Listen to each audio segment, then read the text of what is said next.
আমাকে আহ্বান করে, আমি সেখানেই আবির্ভূত হয়। ভক্ত আমার কাছে না আসুক, আমি তো যেতে পারি ভক্তের কাছে। কি সংকেত দেয়া হলো, যেতে পারে। আচ্ছা, ভগবান যখন আবির্ভূত হলেন, প্রেম আরতিতে উৎকণ্ঠায়, ভক্তের চিত্ত বিগলিত আহ্বানে, অশ্রু সজল নয়নে গোবিন্দের সিংহাসন নড়ে উঠল। তিনি এলেন, এসে কি করলেন? উনি নির্দেশ দিলেন, আমায় মাথায় নাও। সংকেত দিচ্ছে, দেখুন, ভাগবত পরম দার্শনিক, সমগ্র শাস্ত্রের নির্যাস। ভগবান বলছেন, আমাকে বুকে তুলে নাও, মাথায় আর বুকে আর কারো জায়গা দিও না আমায় ছাড়া। বসুদেবকে কি নির্দেশ দিলেন? আমাকে মাথায় তুলে নাও। গোবিন্দ কি সংকেত দিচ্ছেন আমাদের? সংসার কারাগারে যদি কাউকে বুকে জায়গা দিতে হয়, হৃদয়ে জায়গা দিতে হয়, মাথায় করে রাখতে হয়, আমাকে রাখো, অন্য কাউকে না। এটাই তো ভুল। মস্তিষ্কে, মনে আমরা জায়গা দিয়েছি অন্য, যার জায়গা তাকে দেয়নি।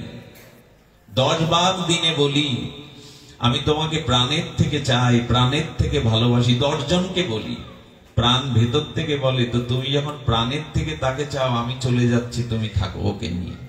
প্রাণ যদি বলে ভেতর থেকে, আমরা 10 জনকেই দিনে বলি, 5 জনকেই বলি, আমি তোমাকে প্রাণের থেকে ভালোবাসি, এই প্রাণ আমি তোমাকে দিয়েছি। প্রাণ যদি নারাজি হয়ে বলে, তাহলে আমি চললাম, ওই থাকুক তোমার কাছে। প্রাণ চলে গেলে আর কে কার প্রাণ কাকে দিবেন? ভাগ্য ভালো প্রাণ চলে যায় না। প্রাণ চলে গেলে বোঝা যেত কে আমার প্রিয়, কে আমার নিজজন। এই জন্য সংকেত দিচ্ছেন ভগবানকে মাথায়। আচ্ছা, বসুদেব যখন ভগবানকে মাথায় নিলেন, কি ঘটলো? ঘটলো যেটা, সেটা কারাগারে বদ্ধ দুয়ার উন্মুক্ত হয়ে গেল। গেল না? ভাগবত কি সংকেত দিলেন? সুখদেব পরমহংস শিরোমণি বলেন, ভগবানকে যদি বুকে আর মাথায় নিতে পারো, তাহলে সংসারের মায়ার কারাগারের যে বদ্ধ দরজাটা আছে, মুক্তির দ্বার খুলে যাবে। মাথায় নাও, তাকে হৃদয়ে নাও, বুকে করে নাও, তাহলে বদ্ধ দরজা খুলে যাবে। তুমি দরজা পাচ্ছ না তো, স্বরূপে ফিরে যাওয়ার দরজা খুলে যাবে, বদ্ধ দরজা। আর কি হবে? অন্ধকার রুদ্ধ কারাগার দিব্য আলোয় ভরে যাবে। তোমার অজ্ঞান আধার আর থাকবে না। ভগবানের সচ্চিদানন্দ দিব্য আলোকিত প্রেম ও ভক্তিতে তোমার অন্ধকার গৃহ। আচ্ছা, মায়ার শিকলগুলো খসে পড়লো কিনা গোবিন্দকে বুকে নেওয়ার সাথে সাথে? মায়া আর তোমাকে বাধা দেবে না। মায়া তখন মহামায়া নয়, যোগমায়া হয়ে তোমার গোবিন্দের সাথে মিলিয়ে দেবে, ব্রজের পথের পথ দেখিয়ে দেবে। যোগমায়া আসবে, মহামায়া আসবে না। আমাকে বুকে নাও, মহামায়া দূরে সরে গিয়ে যোগমায়া ব্রজের পথে নিয়ে যাবে তোমায়। আহা, কি সংকেত!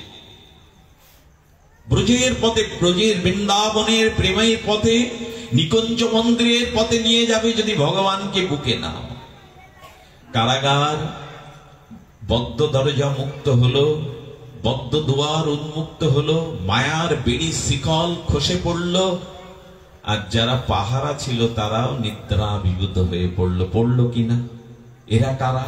আমার কাম, ক্রোধ, লোভ, মোহ, অহংকার, এরাও ঘুমিয়ে পড়বে যদি ভগবানকে বুকে তুলে নিতে পারো। এরা ঘুমিয়ে পড়লো। আচ্ছা, সংকেত দেখুন, বসুদেব মহাশয় যখন যাচ্ছে, ছত্র ধরেছে কে? এগুলো খুব দার্শনিক বিচার করেছেন আমাদের টিকাকারগণ। কে ধরেছে?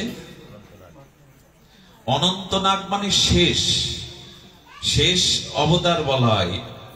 অনন্তনাগকে বলা হয় শেষ অবতার। শেষ মানে, শেষ মানে কাল। একদিন সবকিছু প্রলয়ে ওখানে যাবে, কাল।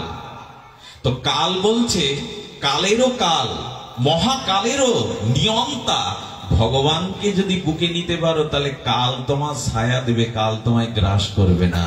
মৃত্যুও তোমার কাছে পরাজিত হয়ে যাবে, ভগবানকে মাথায় নাও।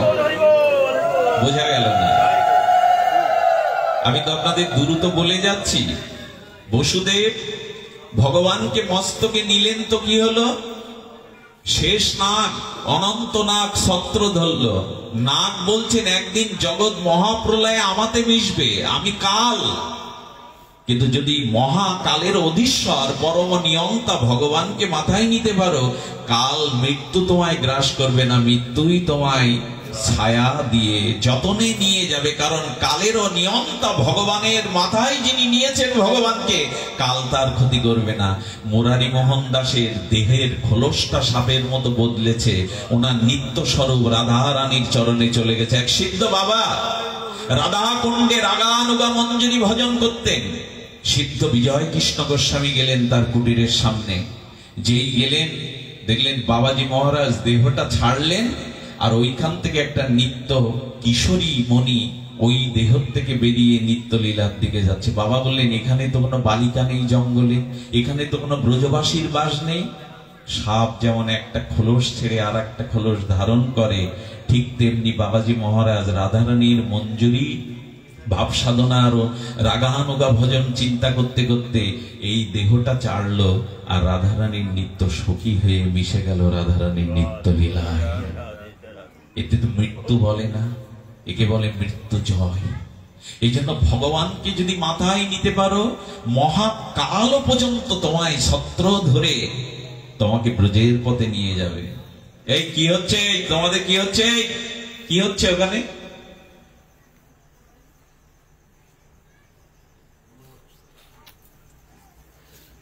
হাসছো কেন, বসে কথা বলছো কেন?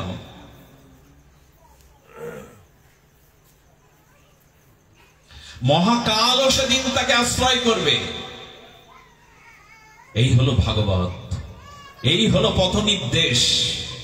মহাকালও তোমায় ছত্র ধরবে যদি মহাকালেরও কাল কালেশ্বর গোবিন্দকে মাথায় নিতে পারো। নেই আমরা। ভাগবত শুনতে এসে আমি অন্য কথা বলবো, এখানে ভাগবত শ্রবণ করতে সেখানে অন্য মনস্ক হব। অর্জুনকে সতর্ক করে দিলেন, রথে উঠেছে আমার দিকে তাকাও, অন্য দিকে তাকিও না। তোমার শুদ্ধতা হারাবে, চেতনা হারাবে, তুমি বিষাদগ্রস্ত হবে, মোহগ্রস্ত হবে তুমি। আমাদেরও দশা তাই। ভাগবত নির্দেশ করছেন। আচ্ছা, বসুদেব যখন মাথায় নিলেন ভগবানকে, ঝড় ঝঞ্ঝা রাত্রি হলো কিনা, ঝড় এলো কিনা, সমস্ত ঝঞ্ঝাবাত অন্ধকারাচ্ছন্ন হলো কিনা? এর সংকেত কি দিচ্ছে? ভগবানকে কেউ যদি মাথায় তুলে নেয়, ঝড় বা বিপদ সামনে আসবেই। আরো কত বিপদ দেখুন, উত্তাল তরঙ্গায়িত যমুনা, সেখানে পার হবে কি করে? মাঝি নাই তো। এগুলো কি সংকেত দিচ্ছে? যারা ভগবানকে বুকে নেয়, মাথায় নেয়, তাদের বিপদ, ঝড় ঝঞ্ঝা, অপমান, লাঞ্ছনা, কলঙ্ক এগুলি থাকবে। আচ্ছা, বসুদেব কি সংকেত দিল? ওই ঝড় ঝঞ্ঝাবাদ যমুনার উত্তাল তরঙ্গ দেখে কি বসুদেব পেছালো না? এগুলো ভক্তকে সংকেত দিচ্ছেন, জীবনে অপমান আসতে পারে, পরাজয় আসতে পারে, ঝঞ্ঝাবাদ আসতে পারে, গোবিন্দকে মাথায় নিয়ে এগিয়ে যাও, পথ মসৃণ হয়ে যাবে। পথ তো দেখিয়ে দিল। যমুনাতে যখন নামবে কি নামবে না, খরস্রোতা যমুনা পার হতে পারবে কি পারবে না, গোবিন্দ তখন কি করলেন জানেন? মাথা থেকে একটা পা যমুনার দিকে বাড়িয়ে দিলেন। যমুনা স্ফুতি হচ্ছে, গোবিন্দকে স্পর্শ করবে, চরণ আরাধনা করবে। যমুনা যত স্ফীতি হচ্ছে, বলেন এই দেখো, ভগবানকে মাথায় নিলে বিপদ আপদ বেশি আসবে, কলঙ্ক বেশি আসবে, যন্ত্রণা বেশি আসবে। যাবে কি করে? গোবিন্দ ভক্ত রক্ষক শুধু নন, ভক্ত বৎসল রূপে একটি চরণ যমুনাতে ছোঁয়ালেন। যেই ছোঁয়ালেন, যমুনার জল ক্ষীণ হয়ে এলো, বসুদেব পথ নির্দেশনা পেল।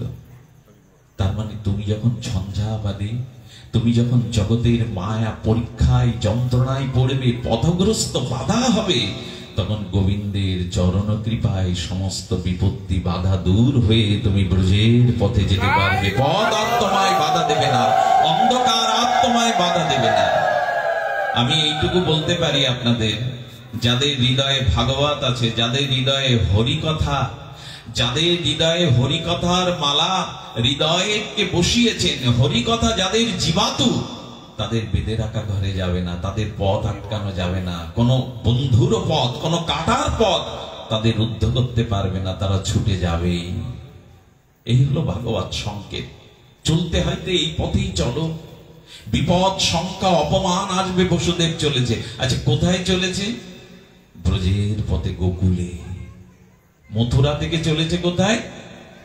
গোকুলে একটা আনন্দ বার্তা কি জানেন, যখনই যশোদার কাছে গোপালকে রাখলো। আচ্ছা, বসুদেব মহাশয় যে রাত্রে মথুরা থেকে গোকুলে এসে গোবিন্দকে রাখলেন, তার পরের দিন কি হয়? তারপরের দিন নন্দ উৎসব হয় না? নন্দ উৎসব তো পরের দিনে। উৎসব কেন নন্দ উৎসব?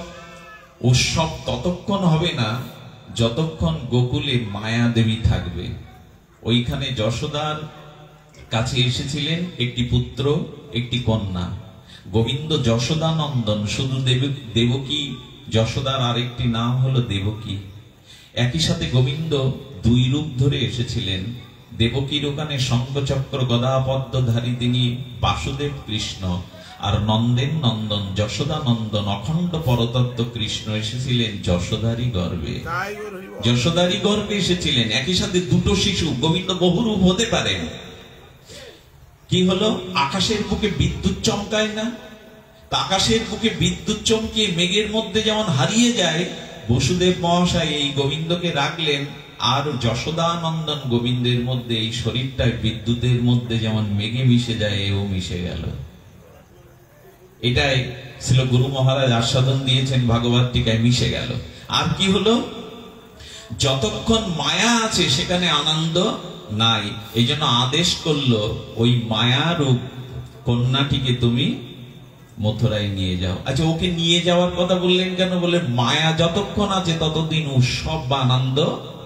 আমাদের জীবনে এই দেহ, যৌবন, ভোগ, সুখ, অনিত্যতা, এই জগতের প্রতি মোহ যতদিন আছে ততদিন আমাদের জীবনে কোনো আনন্দ বা উৎসব আসবে কি? মায়া থাকলে নন্দ উৎসব হয়? ওই যে মায়া আবির্ভূত হলো, ওখানে নন্দ উৎসব। ওনাকে নিয়ে আসলো রাত্রে বসুদেব, সকালেই নন্দ উৎসব। গোবিন্দকে নিয়ে আনন্দ। অঙ্গনে নাচছেন, ঘোল ঘৃত ঢেলে সমগ্র গোকুলবাসী পরমানন্দে ভাসমান। কেন? মায়া চলে গেছে। এই দেখুন কি সংকেত দিচ্ছেন। এতক্ষণ গোবিন্দ মাথায় ছিল, এখন মাথায় কে উঠল? মায়া দেবী। যেই মায়া দেবী উঠল, মায়া দেবী সংকেত দিয়ে দিল, গোবিন্দকে নামিয়ে কেউ যদি মাথায় দেহ, ভোগ, বাসনা, মোহ, মায়া, এই যৌবন, রূপ, মোহ, মায়া, অনিত্য, অর্থ, বৃত্ত, এই জগৎ অনিত্যতাই যদি কেউ মায়াকে জড়িয়ে ধরে, মায়াকে মাথায় নেয়, মায়া তো আমাদের মাথায় আছে। মায়া ছাড়া কিছু আছে? ভক্তির কিছু আছে? ভজনের কিছু আছে? বলেন মায়া আবার কি করবে? মায়া তোমায় আবার কারাগারের পথ দেখিয়ে দেবে, কংসের কারাগার। ভগবানকে নামালে তো মায়া আবার সংকেত দিল কারাগারে ঢোকো। কৃষ্ণ ভুলি যেই জীব অনাদি বহির্মুখ, অতএব মায়া তারে দেয় সংসার দুঃখ।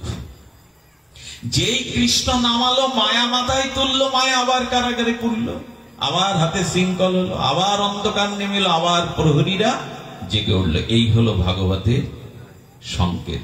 আমি যেটা বলতে চেয়েছি সেটি হলো, সংকেত হলো এটি, সংকেত হলো এটি যে আমাদেরকে শ্রী ভগবানের এই ভজনরূপ রথে, এই দেহ আরূঢ় শ্রী গোবিন্দকেই জীবনের সারথি করে পার্থের মতো এই কথাই বলতে হবে, করিষ্যে বচনাং তব স্মৃত হুস্য গত সন্দেহ। প্রভু, আমার সমস্ত সংশয় ছেদন হয়েছে, আমি তোমার কথা পালনের জন্য পূর্ণ প্রস্তুত। এই হলো গীতার শেষ। আমরা কতটুকু অনুধাবন করি, কতটুকু অনুভব বেদ্য আমাদের হৃদয়ে এই কথাগুলো জাগে জানি না। তবে সংকেত হলো এই জগতে, এই মোহমায়াতে তুমি আবিষ্ট হয়ে আছো। এই মোহমায়া দূর করতে একমাত্র সমর্থ হলো শ্রী গুরুদেবকে বুকে নিয়ে নাও, ভগবানকে মাথায় তুলে নাও। এটাই তোমার পথ পরিক্রমা, এটাই তোমার আলোয় ফেরা, এটাই মৃত্যু থেকে তোমাকে অমৃতের পথে যাত্রা। এটিকেই গ্রহণ করো। শুধু ভক্তগণ, বলতে হবে হরিকথা, কারণ শোক, মোহ, তাপ এগুলি হরিকথায় বিমোহিত করবে। আমাদের আমাদের মহাপ্রভুর পরিকরদের মুখেও ধ্বনিত হয়েছে এই কথা, সংসার সুখের মুখে তুলে দিয়ে যায়, নগরে গাহিয়া, নগরে মাগিয়া, নগরে গাহিয়া নিতায়। তার মানে সংসারের যে সুখ, অর্থ বিত্ত রূপ যৌবন অনিত্যের যে সুখ, এর মুখে ছাই দিয়ে দাও। সংসারের মুখে না, সংসার শোকের বা ভোগের মুখে ছাই দাও। নগরে নিতাই বলে গিয়ে বেড়াও, নগরে নিতাই বলে ভিক্ষা মেঘে খাবো, তবু যেন নিতাই বলতে পারি, গৌর বলতে পারি। যার স্মৃতিচারণে আমাদের চিত্ত আজ আক্রান্ত। আমি রাধাকুণ্ডে একবার দেখছি বাবাজি মহারাজ আসছেন, ছিল মুরারি মোহন বাবা আসছেন। বিশ্বাস করতে কষ্ট হয়, ওই তপ্ত রৌদ্রে তার চরণ দোকানা ফেটে রক্তাভ আসছে, পা দুটো ফেটে ফেটে গেছে, নগ্ন পায়ে আসছেন। তার পরনে যে থানটা পরা ছিল, 2 মাস থানটা কাঁচা না, ব্রজের ধুলায় ওইটা পরশ লাগতে লাগতে, ধুলা লাগতে লাগতে জমাট বেঁধে গেছে। আমাদের মতো নরধামকে পেয়ে কোল দিয়ে তিনি নিজে প্রসাদ না পেয়ে আমাদেরকে সামনে প্রসাদ দিয়ে বলছেন আজ বৈষ্ণব সেবা দর্শন করব। বাবা তখনও মুখে কিছু দেয়নি। এরাই জগৎকে ভালোবাস, জগতের মাঝে এসে এরাই জানাতে পেরেছিল সেই সংবাদ। এই অসুস্থ, এই লোকবত লীলায় অসুস্থ শরীরের তিনি থাকলেও বারবার ভক্তদের বলছেন নাম করো, হরি নাম করো, কৃষ্ণ নাম করো, নিতাই বলো, গৌর বলো। একবারও তার মুখে কোনোদিন নিজের ব্যথা যন্ত্রণার আবেশ আমরা দেখিনি। এত তীব্র যন্ত্রণার মধ্যে থেকেও তিনি যন্ত্রণা কাতরের কথা একবারও জগৎকে বলেননি। বলেছেন নিতাই বলো, গৌর বলো, হরি নাম করো। এই কথাই তার জীবনের একমাত্র বাক্য। আমাদেরকেও এই বৃত্ত, বৈভব, অনিত্যতা এগুলির থেকে মুখ ফিরিয়ে নিতে হবে। এটা ছাই দিতে বলেছেন। সংসারের সুখের মুখে ছাই না দিলে ওদিকে ফেরা যাবে না।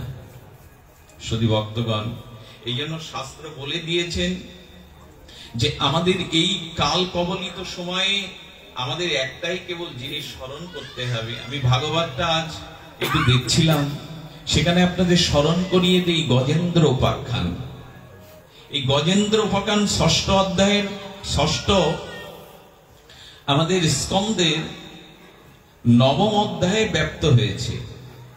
আপনাদের স্মরণা আছে, এখন আমাদের প্রয়োজন শরণাগতি। সেই মনে পড়ে তস্য সন বিশ্বরূপস্য শিরাংশি স্ত্রাহি ভারত। সুখদেব গোস্বামী বলে চলেছেন সম পৃথং সুপ্রীতং বাদাত্তম সুশ্রম। এই দেখো গজেন্দ্রনাথ একটি হস্তি চলেছেন। হস্তিদের তো দল থাকে। সেই সুমেরু, সেই ক্ষীরোদ সাগরে সুমেরু পর্বতের পাশে একটি অপূর্ব পুষ্প কানন, সুগন্ধ বাতাবরণে পুষ্প কাননে আর বিহঙ্গ কুলের কককালকে কুঞ্জনে ফুলের সৌরভে অমৃত নিগ্ধ বাতাসে সেই মন্দর পর্বত আর সেখানে ক্ষীরসাগরের একটি হদ্রে কমল দল ফুটে আছে। আর গজেন্দ্ররূপ হস্তিটি তার পুত্র, তার কন্যা, তার সহ স্ত্রী পুত্র পরিজনদের দল নিয়ে হাতিটি ক্ষুধার্ত ক্লান্ত হয়ে শীতল সরোবরের এসে ওখানে স্নানে লাভলো। হাতিটি যখন লাভলো, এখানে সংকেত দিচ্ছে মানুষ যখন কামনা বাসনায় তাড়িত, পীড়িত, তৃষ্ণার্ত হয়ে একটু আনন্দ সুখের আশায় ঝাঁপ দেয়, কোথায় দেয়? যে কমলিনী সরোবরে দিল। কিন্তু হাতি যে সরোবরে নামে সেখানে জল স্বচ্ছ থাকে, কমলিনী পদ্ম থাকলে তার অস্তিত্ব থাকে। বললেন হাতিরূপ কামনা বাসনা যদি সেই সুন্দরময় স্বচ্ছ জলাশয়ে কমলিনী কমল দলেও যায়, তারা কমলকে বিদীর্ণ করল। হস্তি স্থানের ন্যায় সমস্ত সরোবরের স্বচ্ছ জলটাকে, নির্মল জলটাকে তারা ঘোরা করে ফেললো। আমরাও এই জগৎ সংসারে এখানেও হরি ভজন ছিল, এখানেই শ্রীগুরু পাদ পদ্ম ছিল, এখানে সাধন ভক্তি ছিল, সংসার সরোবরে কমলিনী ভক্তি দল ফুটেছিল। কিন্তু মদমত্ত হস্তির ন্যায় কামনা বাসনা আসক্ত হয়ে আমরা এই সংসারে সব কিছু আমরা বিদীর্ণ করলাম। ঘটনাক্রমে তখন কুমির এসে গজেন্দ্রর পায়ক্রমণ করলো। করলো কিনা গজেন্দ্র উপাখ্যান আপনাদের জানা। বললেন, কামনা বাসনার সংসারে যদি ডুবে থাকো, কাল রূপ, জরা রূপ, প্রারব্ধ রূপ, কর্মফল রূপ কুমির তোমাকে আটকে দেবে। দিল কিনা? আটকে দিল। আটকে দিল, আমাদেরও দিল। জানেন, আজকে অনেকেই মনে করেছেন পাঠে যাব, বৃষ্টি আসলো, আসতে পারেননি, সংসারে কোন কাজ বেঁধে দিল, আমরাও আটকাই কিনা? আমরা আটকে যাই কিনা? কুমির ধরেছে, কালরূপ কুমির, মোহরূপ কুমির গজেন্দ্রের চরণ যেমন ধরে টেনে নিয়ে যাচ্ছে। প্রথম গজেন্দ্র আহ্বান করলো, স্ত্রী পুত্র সাথীদের আমাকে বাঁচাও। তার একটু টানাটানি করলো, ছাড়ানোর চেষ্টা করলো। মোহ তো, কেউ স্বামী হয়, কেউ মোহগ্রস্ত, স্ত্রী পুত্র হই। টানাটানি করে যখন দেখলো কুমিরের শক্তি জলের মধ্যে হাতির থেকে বেশি, আমরা ব্যর্থ, তখন বললো, ওর জন্য তো আমরা মরতে পারি না, আমাদের তো বাঁচতে হবে। ছেড়ে আসলো। ভাগবত অঙ্গুলি তুললো, এই দেখো, স্ত্রী পুত্র বন্ধু বান্ধব যখন দেখবে তোমার আর এই কাল কবলিত জরা মৃত্যু থেকে তুমি উঠতে পারবে না, এমনি করে একদিন যারা তোমার বলে মনে করেছিলে আপনজন, তারাও তোমার কাছ থেকে বিদায় নেবে। ভাগবত চরম নির্যাস, দার্শনিক নির্যাস। সমগ্র শাস্ত্র, বেদাদি শাস্ত্রের সারাৎসার, নিগম কল্পতরু গলিতং ফলাম, সর্ব বেদান্ত সারত সার। ভাগবত বলছে, এই দেখো গজেন্দ্রের পাশে আজ আর কি তোমার পাশেও থাকবে না। জরা মরণ গ্রস্ত হলে, এই কালের দ্বারা কবলিত হয়ে এই দেহটা পচে গলে থাকলে আর কে দেখবে তোমায়? কি বলে জানেন, অসুস্থ হলে, প্রভু কষ্ট পাচ্ছে, দয়া করে তোমার চরণে নাও, আর আমাদেরও মুক্তি দাও। এই তো, পাশে পাবেন কাউকে চরম দিনে পরম দিনে, পাশে কাউকে? এটা খুব বাস্তব সত্য। আমি প্রায় বলি, পৃথিবীর সপ্তম আশ্চর্য তৈরি করা সম্রাট শাহজাহান পর্যন্ত, তিনি এই তাজমহল করার পরপরই তার ছেলেরা তাকে গৃহবন্দী করে কারাগারে বন্দী করেছিলেন। গৃহবন্দী। জাহানারা তার ভগ্নীকে দিয়ে দুটো ভাত পাঠাতো চাকর বাকর দিয়ে। তো তাজমহল করেও শাহজাহান গৃহবন্দী থেকেছে সারা জীবন। তুমি কি করবে? সংসার নিয়ে এত মাতছ। পুত্ররাই বন্দী করলো সম্রাট শাহজাহানকে, দাস দাসীদের দিয়ে অন্ন পাঠাতে লাগলে। এই তো জগৎ। যখন চরম পড়বে তখন আর পাশে কাউকে। এই জন্য গোবিন্দকে বলা হয় দীনবন্ধু। দিন মানে সব, যেদিন আমার থেকে চলে যাবে সেই দিন তিনি হাত বাড়াবে। দীনবন্ধু। তিনি অগতিরও গতি। গোবিন্দ শুধু গতি নয়, তিনি অগতিরও গতি। কি করেছেন? যখন চলে গেল তখন গজেন্দ্র চিন্তা করলো, না আজ আমার কেউ নেই। কুমিরটার সাথে যুদ্ধ করলো বটে, আসলে কি হয় জানেন, সংসারের মোহমায়া যাকে একবার ধরে, সাক্ষাৎ ভগবত কৃপা ব্যতীত নিজ চেষ্টায় সেই মোহ থেকে, আমরাও তো এখন হরিকথা শুনছি, আমরা মুক্ত হচ্ছি না কেন? বলেন, ভগবত বা শ্রী গুরু কৃপা যতদিন তোমার উপরে বর্ষিত না হবে, ততদিন মায়ারূপ কুমির, মোহরূপ কুমির তোমাকে সংসার সাগর থেকে তোমার মুক্ত হওয়ার সম্ভাবনা নেই। কুমিরের শক্তি বেশি, মোহ শক্তি। এত কথা তো শুনছি, এত বাস্তবতা, এত মৃত্যু, এত জরাব্যাধি, এত ধ্বংস দেখছি, তারপরে আমাদের চেতনা হয়, তারপরে আমাদের জ্ঞান হয় এটা অনিত্য, এটা থাকবে না। এত মৃত্যু দেখছি, এত জরাব্যাধি দেখছি, যে জমিদার ছিল এখন তাকে রাস্তার ভিখারি দেখছি। এত বাস্তবতা দেখার পরে আমাদের মোহ যায়। হাতি পারল না। মোহগ্রস্ত হস্তিটি রক্তাক্ত হয়ে বারবার যখন ব্যর্থ হলো, শক্তি কমিয়ে এলো, তখনই চিন্তা করলো না, আমাকে একমাত্র এই পরিস্থিতি থেকে উদ্ধার করতে পারে শ্রী ভগবান শক্তি, ভগবত শক্তি। আচ্ছা, হাতি সুরুচিয়ে ভগবানকে ডাকলো কেন? হাতি ডাকবে কেন? মানুষেরই চেতনায় ভগবানকে ডাকবার।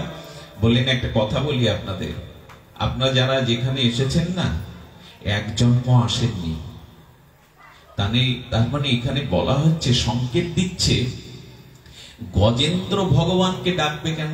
আচ্ছা, সীতামা যেদিন হরণ হয়, দেবতারা এগিয়ে আসতে পারত না? দেবতাদের অজানা নাকি রাবণ হরণ করে নিয়ে যাচ্ছে? মুনি ঋষিরা কোথায় ছিল ওই বনে?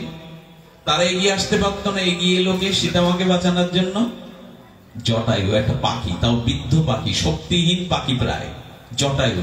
ভাগবত সংকেত দিচ্ছেন কাক ভূষণ্ডির ব্রহ্মজ্ঞান হলো, জটায়ু মা জানকীকে ভক্তিকে রক্ষার জন্য এগিয়ে এলো, গজেন্দ্র ভগবানকে ডাকলো। আমরা পাচ্ছি না কেন? পশু পাখিরা ডাকছে। সেন সেবানন্দের কুকুরটা মহাপ্রভুর চরণে গেল, হরি বলল। আমরা পাচ্ছি না কেন? বলে ইতিহাস যদি খোঁজ করে দেখো, এদের পূর্ব জীবনের কোন ভজন সাধন ছিল, সেই মহিমায় ডাকতে পেরেছে। অর্থাৎ আপনারা যারা সদ্গুরুর আশ্রয় করেছেন, আপনারা যারা নিত্য ভাগবত সেবা হরিকথা শ্রবণ কীর্তন করছেন, হরিকথাতে আসেন, এক জন্মের না, আপনাদের অনেক জন্মের সংস্কার আছে, তাই আসতে পেরেছেন। যাদের নাই তারা ডাকবে না হরি। এখানে এইটুকু ভেবে আপনার স্তুতি আসা দরকার, আপনার প্রসন্নতা আসা দরকার। এই হরিকথাতে বাধা পেরিয়ে মোহ শৃঙ্খল ছেড়ে এসেছেন, মানে আপনার পূর্বজন্মের স্বীকৃতি ছিল। গজেন্দ্র ভগবানকে ডাকবে, কাক ভূষণ্ডী ভগবানকে ডাকবে, জটায়ু মা সীতাকে রক্ষা করতে গিয়ে আসবে। এরা কারা? এদের পূর্ব ইতিহাস বলছেন। কারো সংস্কার না থাকলে হরি ভজনের পথে, ভক্তির পথে কেউ সহসা আসতে পারে না।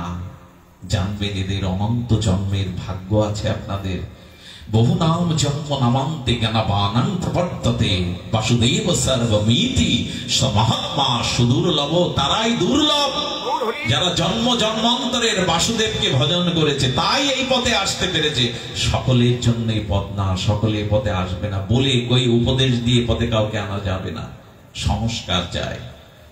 এই জন্য এই জন্মে একটু ভজন করে যান, এই জন্মে একটু সাধুসঙ্গ করুন, হরিকথাতে রতিমতি আনুন, তাহলে দেখবেন আগামী জন্মটা আরেকটু এগিয়ে গেছেন।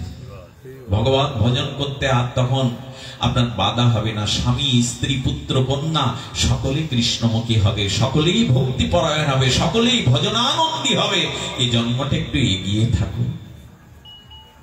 সংস্কার ছাড়া, আচ্ছা কুকুরের লেজটাকে সোজা পাইপে 6 মাস আটকে দিন, 6 মাস পরে পাইপটা খুলে নিন, আবার কুচবে যাবে কিনা? স্বভাব শোধন হয় না। স্বভাবে না থাকলে জন্মে ভজন সাধন, উপদেশ দিয়ে কারো চরম বাস্তবতার পরীক্ষা নিয়েও সে পথে আসবে না। সংস্কার চাই। এই গজেন্দ্রেরও সংস্কার ছিল। এই গজেন্দ্র ছিল গত জন্মে কে? ইন্দ্রদম্ন রাজা। ইন্দ্রদম্ন রাজা ভজনই করছিলেন, কিন্তু ঘটনা যা ঘটল, অগস্ত্য ঋষি এসেছিলেন। অগস্ত্য ঋষি আসলে সবাই উঠে দাঁড়িয়ে প্রণাম অভিনন্দন করেছিল, কিন্তু এই ইন্দ্রদম্ন রাজা তো একটু অভিমানে আর প্রণাম বা মাথা নত করেনি।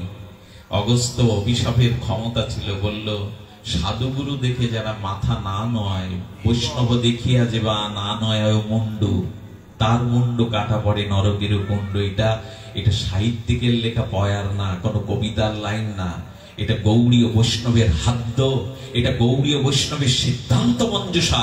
সাধুগুরু দেখে প্রণাম করো, সাধুগুরু দেখে অন্তত মাথাটা নত করো, নালে এই মাথা গজেন্দ্রর মাথা হয়ে হস্তি মাথা হয়ে যাবে যদি সাধুগুরু দেখে প্রণাম না করো, শ্রদ্ধা করো।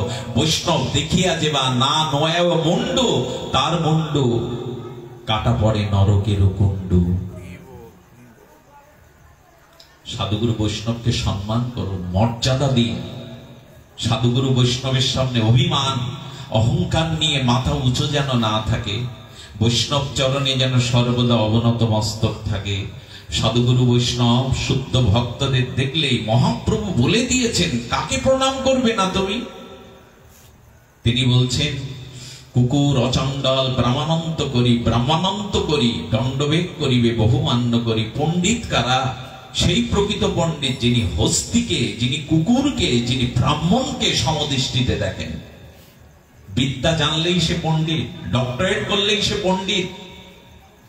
এই জন্য ইন্দ্রদম্ন রাজা উঠে দাঁড়ান। অগস্ত্য অভিশাপ দেওয়ার ক্ষমতা ছিল, আশীর্বাদ দেওয়ার ক্ষমতা ছিল। বললো যা, মূর্খ হস্তি হয়ে জন্ম নে, যখন বৈষ্ণব চরণে তো শ্রদ্ধা হলো না, মাথা নত হলো না। যা, এগুলো কি সংকেত দিচ্ছে ভগবান? সাধুগুরু বৈষ্ণবকে যথার্থ সম্মান করুন, এদের দেখে অন্তত মস্তকটা নত করুন। এটা আজ আমাদের অভিমান অহংকার এত বড় পর্যায়ে আমরা নত হতে চাই না। সেই ইন্দ্রদম্ন রাজা চরণে পড়ে প্রার্থনা করেছিলেন, বলেছিলেন হ্যাঁ ভগবানের চরণ তুমি লাভ করবে, আশীর্বাদটাও করে দিলাম।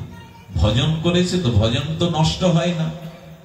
সেই ভজনের মহিমায় আজ গজেন্দ্রের মনে পড়ল, তাই তো সমস্ত বিপদে যখন কোথাও কেহ নাই, একমাত্র আমি একাকী, তখনই সুযোগ ভগবানকে আহ্বান করার। উনি ভগবানকে ডাকলেন। আর এখানে স্তুতি 22টা শ্লোকে স্তুতি করেছেন। গজেন্দ্রের স্তুতিটা পড়বেন ভাগবতে, বড় অদ্ভুত। এই 22টা শ্লোকে একবারও গোবিন্দ, মধুসূদন, জনার্দন ভগবানের কোনো নাম নেয়নি। কি প্রার্থনা করেছে? সততকাম বরেণ্যং হয়ং যগ্রিয়ং। উনি বারবার বলেছেন, এ অখণ্ড, হে পরতত্ত্ব, হে নিয়ন্তা, হে অনন্ত বিশ্ব ব্রহ্মাণ্ডের গোল মালিক, আমাকে ত্রাণ করো, আমাকে উদ্ধার করো। কোন দেবতার নাম নেয়নি, কোন ভগবানের নাম বিশেষণ বসায়নি। হে অখণ্ড কুল মালিক, হে মহাকালের সারথি, আমায় উদ্ধার করো। সংকেত দিচ্ছে যখন পাশে কেউ থাকবে না, এই জগতে তুমি যখন নিরাশ্রয় মনে করবে, এই জন্য তো বলেছে সংসার দুঃখ জলাধিপতিতস্য কাম ক্রোধ নকর মকর কবলিকিতস্য দুর্বাসনাস্য নিগড়স্য চৈতন্য চন্দ্র মম দেহি পদ অবলম্বনম। প্রবাদানন্দ সরস্বতী বলছেন, এই সংসার সাগরে কুমিরে ধরেছে তোমায়, সবাই চলে গেছে, যদি উদ্ধার পেতে চাও গৌরচন্দ্রের চরণ জড়িয়ে ধরো, নিতাইয়ের চরণ জড়িয়ে ধরো, তিনি উদ্ধার করবেন। গজেন্দ্র ডাকলো, সেই উচ্চেশ্বরে তিনি ভগবানের নাম দেননি। আচ্ছা, যখন ডাকছেন দেবতারাও দেখছে, গজেন্দ্রকে দেখছে, দেবতারা আসেনি কেন? দেবতারা কত বড় স্বার্থপর দেখুন। ভাগবত বলছে, এই দেখো দেবদেবীর স্বার্থপরতা। ওরা বলছে আমাদের নাম ধরে ডাকিনি, আমাদের স্তুতি জানায়নি, তো আমরা কেন যাব? আচ্ছা, কোন মানুষ যদি নদীতে পড়ে যায়, পুকুরে ডুবতে থাকে, সে ডাকবেন তাই যাবেন, না ডাকলেও যাবেন? আপনি দরদি হৃদয় যার, প্রশস্ত হৃদয় যার, সে না ডাকলেও ছুটে যাবে না? দেবতারা বলছেন আমাদের ডাকলে তবে তার ডাকে সাড়া দেই, আমাদের পূজা করলেই তবে তার মনোবাসনা পূর্ণ করি, না ডাকলে, পূজা না করলে তার কেউ না। আমরা গোবিন্দ, কেন গোবিন্দ চরণ আশ্রয় করতে হবে? মামিব, একমাত্র আমার শরণ নাও। হ্যাঁ, গোবিন্দ বারবার বলেছেন একমাত্র আমার শরণ নাও, অন্যদিকে যেতে যেও না। তো দেবতারাও দাঁড়িয়ে দাঁড়িয়ে দেখছেন, যখনই সে অনন্ত ভগবান চিন্তা করেছেন, ভক্ত তো আমার, ভগবান চিন্তা করেছেন আমার কোনো নাম না নিক, সে তো বলেছে হে অখিল ঈশ্বর, হে সর্বনিয়ন্তা অধীশ্বর, তুমি আমায় রক্ষা করো। নাম না নিলেও গোবিন্দ নেমে আসছেন। বৈকুণ্ঠের নারায়ণ গরুরকে দিয়ে নেমে আসছেন। গরুর যখন চলছে, তখন চিন্তা করলেন কুমিরটা রক্তারক্তি করেছে, আর পাচ্ছে না হস্তিটি। তখন নারায়ণ চিন্তা করলেন গরুরের পিঠে উঠে যেতে গেলে দেরি হতে পারে, গোবিন্দ ওইখান থেকে ঝাঁপ দিয়ে দিলেন সরোবরে। এই না হলে ভগবান, এই না হলে তার ভক্ত বৎসল্য ভক্তকে বিপদে তিনি ঝাঁপ দিয়ে দিলেন, গরুরের পিঠ থেকে ঝাঁপ দিলেন।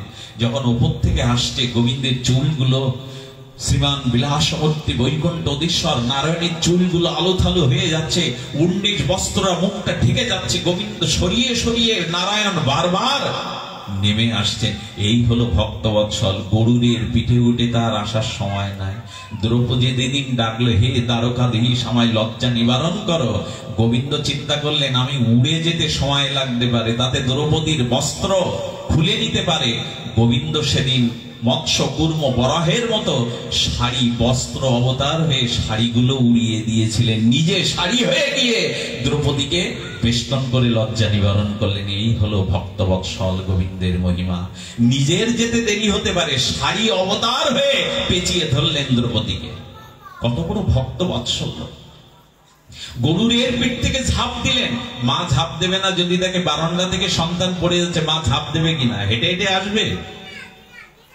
পতিত সন্তানের ব্যথাতুর সন্তানের ব্যথা বুকে বাজবে তো মায়ের, মা তো ঝাঁপ দিয়ে দেয়। আগুনে সন্তান পড়লেও ঝাঁপ দিয়ে দেয়। মায়ের হৃদয়ে দরদ আছে, জীবের জন্য একমাত্র ভগবানের হৃদয়ে সেই দরদ আছে। ঝাঁপ দিলেন। যখনই ঝাঁপ দিয়েছেন তখন কি হলো? ঝাঁপ দেওয়ার সাথে সাথে গোবিন্দ করলেন কি, তার সুদর্শন চক্র দিয়ে, আর প্রথমে তিনি হস্ত দিয়ে গজেন্দ্রকে তুললেন। গজেন্দ্রকে তোলার পরে সুদর্শন চক্র দিয়ে খান খান করে দিলেন কুমিরকে। পরিত্রায়ণং সাধুনাং বিনাশ চ দুষ্কৃতম। তখন গজেন্দ্র বলছেন, প্রভু এসেছে আমার দুয়ারে, আমি তার রাঙা কমল চরণে কি দেব? হঠাৎ করে যখন কমল খুঁজছে, পদ্ম খুঁজছে, সরোবরে পদ্ম ছিল, কিন্তু ওরা তো পদ্ম সেই যুদ্ধের সাথে সাথে পদ্ম সব বিনষ্ট হয়ে গেছে। লক্ষ্মী দেবী, কমলা দেবী, বক্ষ বিলাসিনী, নারায়ণ বক্ষ বিলাসিনী, বৈকুণ্ঠের অধীশ্বরী লক্ষ্মী দেবী চিন্তা করলেন, ভগবান চরণে কেউ যদি কিছু দিতে চায়, আমার দায়িত্ব আছে তাকে সেই উপহারটা দেওয়া। লক্ষ্মী দেবীর হাতে যে প্রস্ফুটিত কমল ছিল ওইটা ছুড়ে দিয়েছে হাতির সামনে, এই কমলটাই দে তুই। আচ্ছা, গোবিন্দের চরণকে কমল বলা হয় কেন? পদ্মের সাথে চরণ পদ্ম বলা হয় না? মুখ পদ্ম কেন জানেন? এই পৃথিবীতে সব থেকে কোমল হলো পদ্ম। আচ্ছা, কোমল পদ্মের থেকে আরো কমল আছে, কমল দল পদ্ম কমলের থেকে আরো কমল আছে, কে বলে? কমলা দেবী। লক্ষ্মী দেবী হলো পদ্মের থেকে আরো কমল, নাহলে উনি পদ্মের উপরে বসবেন কেন? আচ্ছা, লক্ষ্মী দেবীর থেকে আরো কি কমল আছে? বললো লক্ষ্মী দেবীর শ্রীহস্ত, যে হাত দিয়ে নারায়ণের সেবা করেন, এই হাতটা কমল। কমল দল পদ্মের থেকে কোমল হলো লক্ষ্মী দেবী কমলা, আর কমলার থেকে কোমল হলো তার শ্রী হস্তপল্লব, আর হস্তপল্লবের থেকে কোমল কোনটা জানেন?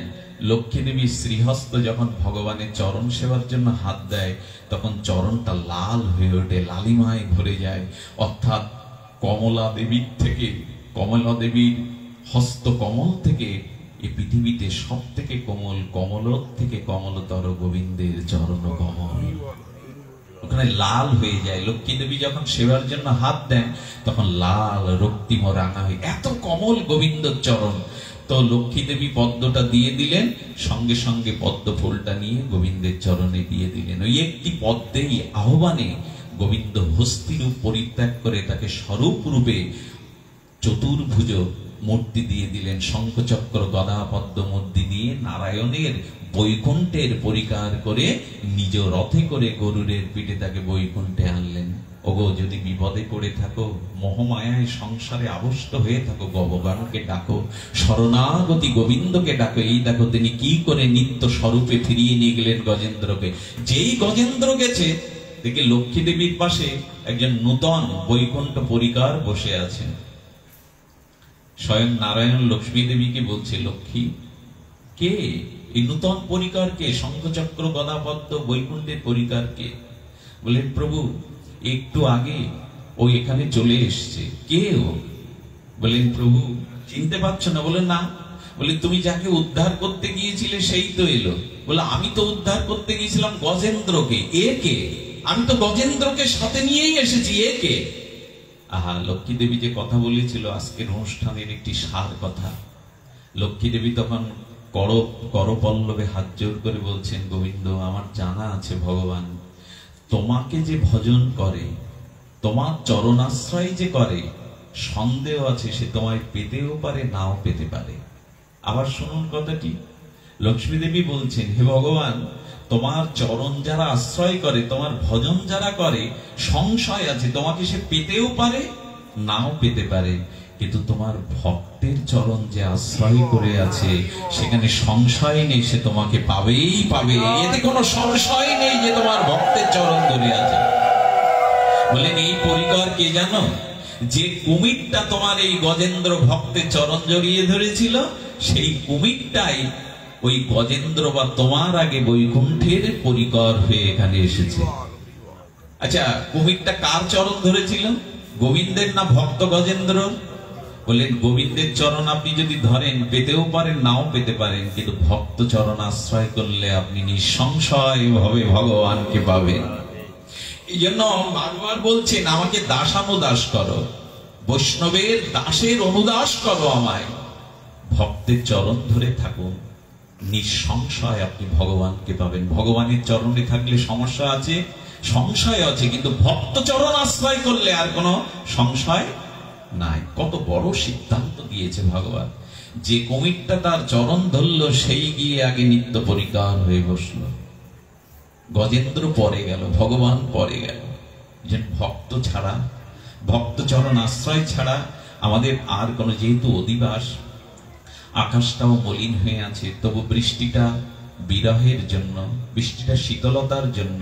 আমি আপনাদের আত্মার কল্যাণে আজ এখানে যারা আত্মাহুতি দিয়েছিল দেশ মাতৃকার বন্ধন মুক্তর জন্য, শৃঙ্খল মুক্তনের জন্য, বৃষ্টিটা হলো যজ্ঞের পূর্ণত্বের বা আশীর্বাদের প্রতীক। সেটা লাভলো। আমরা আরেকটু একটি চরিত্র কথা শ্রবণ করব। সেই চরিত্র কথাটি হলো বেত্রাসুরের কথা। ভাগবত এই দুটো চরিত্রে আস্বাদনের এখানে ভাগবত প্রকাশ হয়েছেন। আমরা একটু সামান্য বেত্রাসুরের লীলা চরিত্রটা আস্বাদন করে আর আমরা পাঠ বিশ্রাম করব। বেত্রাসুরের চরিত্রটা বৃহৎ, আমি সামান্য একটু অংশটা আমি তুলে ধরছি আপনাদের সামনে। এটি বড় আস্বাদিত বিষয়। আস্বাদিত বিষয় মানে বেত্রাসুরের চরিত্র, উনি ছিলেন গন্ধর্বরাজ চিত্রকেতু। কি নাম বললাম? গন্ধর্বরাজ চিত্রকেতু। মানুষ একটু পুণ্য কর্ম করলে মরার পরে গন্ধর্ব লোকে যায়, আর একটু বেশি পুণ্য করলে স্বর্গ পর্যন্ত যেতে পারে। আর অল্প স্বল্প পাপ করলে তাকে তো নরক বা অধোগতিতে যেতে হয়। অনেক আত্মা আছে ঊর্ধ্বগতিতে যেতে পারে না। সনাতন গোস্বামীর বৃহৎ ভাগবতামৃততে এমনি করে কিছু লক্ষণ বর্ণনা করা আছে। আমরা সেই গ্রন্থের আস্বাদনে আজ নেই, বেত্রাসুরের চরিত্রে যাব। এই বৃত্রাসুর ইনি পূর্বলীলাতে ছিলেন গন্ধর্বরাজ চিত্রকেতু। উনি কি করলেন? ওনার অনেক ইতিহাস আমি বলেছি, সেটা না বলে উনি শঙ্কর্ষণের উপাসনা করেছিলেন বলরামের। তাতে শঙ্কর্ষণ তাকে কৃপা করে একটা যান দিয়েছিল, দিব্যরথ। উনি ত্রিলোক সেইটা ব্যাপিত ঘুরতে পারতেন। ওই ঘুরতে ঘুরতে একদিন কৈলাসে গিয়ে দেখলেন ভগবান শঙ্কর গিরিজাকে কোলে করে বসে ব্রহ্মজ্ঞ ঋষিমণিকে ভাগবত পাঠ শোনাচ্ছেন। আচ্ছা, পার্বতী কোথায়? শিব ঠাকুরের কোলে। এতে দেখেই মাথা খারাপ হয়ে গেল এই গন্ধর্বরাজ চিত্রকেতুর। আচ্ছা, ভগবান শঙ্কর দূর থেকে বলছেন বউটাকে নামাতে পারলে না কোল থেকে? এসব ব্রহ্মজ্ঞ ঋষিগণ বসে আছেন, আর বউকে কোলে নিয়ে তুমি হরি কথা বলবে? ভগবান শঙ্কর উনি শিবায় শান্তায় কারণাত্রয় হেতবে, উনি করুণানিধি, বৈষ্ণবানাং যত শম্ভু। উনি কারো দোষ দেখেন না, কিন্তু পার্বতী মা চোখ খুললেন, খুব বড় হয়ে গেছে না? শিব ঠাকুর আমাকে কোলে বসায়নি, তার আত্মাকে কোলে বসিয়ে, আত্মা তো হৃদয়ে থাকে। শিব ঠাকুরের সেই ভগবত স্মৃতিতে তার নারী পুরুষ জ্ঞান নেই, তিনি কোলে বসিয়েছেন সত্তা স্বরূপ শক্তি রূপে। ওখানে স্ত্রী পুত্র জ্ঞান, যেমন সুখদেব গোস্বামী তুরীয় তত্ত্ব, কোন নারী বা পুরুষ জ্ঞান তার ছিল না। এই জন্য ব্যাসদেবকে দেখে সমস্ত যুবতী নারীরা উলঙ্গ অবস্থায় কাপড় টেনে নিয়েছিল, কিন্তু 16 বছরের যুবক উলঙ্গ সুখদেবকে দেখে তাদের বিক্রিয়া হয়নি। কারণ সুখদেবের গোস্বামী পাদে তুরীয়া তত্ত্বে আত্মতত্ত্ব ছাড়া নারী পুরুষ তত্ত্ব ছিল না। এগুলো অনেক উদ্বেগ বিষয়। পার্বতী মা অভিশাপ দিলেন, যা তুই যখন দোষ দেখে ফেললি অসুর কুলে জন্ম নে। এই জন্য কোন সাধক বৈষ্ণবের বাইরেটা দেখে তাকে সমালোচনা করতে যাবেন না। হয়তো আপনি দেখছেন এটা অপরাধ, হয়তো আপনি দেখছেন এটা আরো অনুচিত, কিন্তু কোন বৈষ্ণবকে, কোন সাধুকে 10 বার বিচার করবেন, এর পেছনে কোন নিহিত কারণ আছে কিনা, এর পেছনে কোন নিহিত কারণ আছে কিনা 10 বার খুঁজবেন। সমালোচনা করলে কিন্তু বৈষ্ণব অপরাধ। বৈষ্ণবের বিক্রিয়া দেখে তাকে সন্দেহ করতে নেই। বৈষ্ণবের যদি কোনো ক্রিয়া বিক্রিয়াও হয়, প্রথমত তাকে সন্দেহ না করে বিচার করতে হয়, কেন উনি এমন করছেন, নিশ্চয়ই এর পেছনে কোনো কারণ আছে। বিল্বমঙ্গলের চোখ অন্ধ হওয়ার ঘটনা, পরম ত্যাগ বৈরাগিনী চিন্তা যখন তাকে তুলে দিলেন বৃন্দাবনের উদ্দেশ্যে, স্নান করে এক মহিলা যাচ্ছে, পেছন ফিরে এই মানে স্নাত বসনে নারীকে দেখে তার কাম জেগে উঠলে, চিন্তার কথা মনে পড়লো। সামনে গিয়ে বলছেন, আজ তোমার গৃহে আমি আতিথ্য গ্রহণ করতে চাই, তবে একটা শর্ত আছে, একাকী আজ রাতে আমার ঘরে তোমায় আসতে হবে। উনি প্রণাম করে মনে মনে বললেন, হে পরম বৈষ্ণব, হে কুলতিলক, আপনি আমার পরীক্ষা চাচ্ছেন। আমি পরীক্ষা দিতে রাজি আছি, কারণ বৈষ্ণবের দ্বারা কখনো কারো অকল্যাণ হয় না।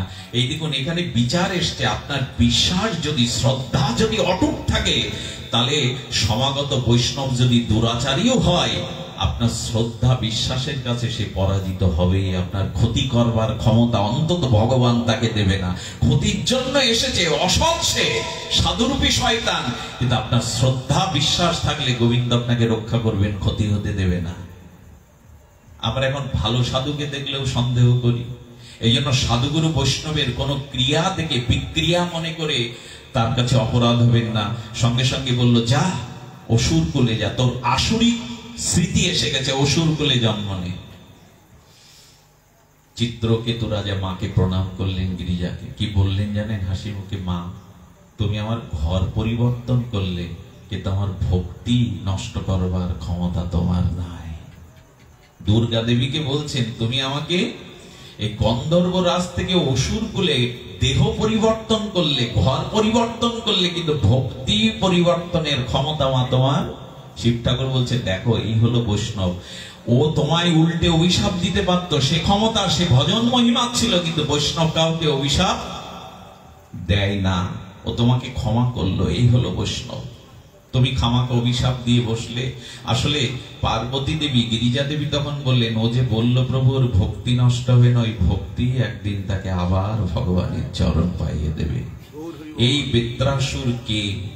এই যে মা অভিশাপ দিল, এদিকে কি ঘটনা ঘটলো জানেন? দেবরাজ ইন্দ্রের সভায় গুরু বৃহস্পতি আসলেন। দেবরাজ ইন্দ্রের সভাতে কে আসলেন? বৃহস্পতি। বৃহস্পতি কে? দেবতাদের শ্রী গুরু। সবাই দেবতারা বন্দনা করলো, প্রণাম করলো। দেবরাজ ইন্দ্র অহমিকায় আর উঠল না। এই দেখুন আবার সেই প্রমাণ।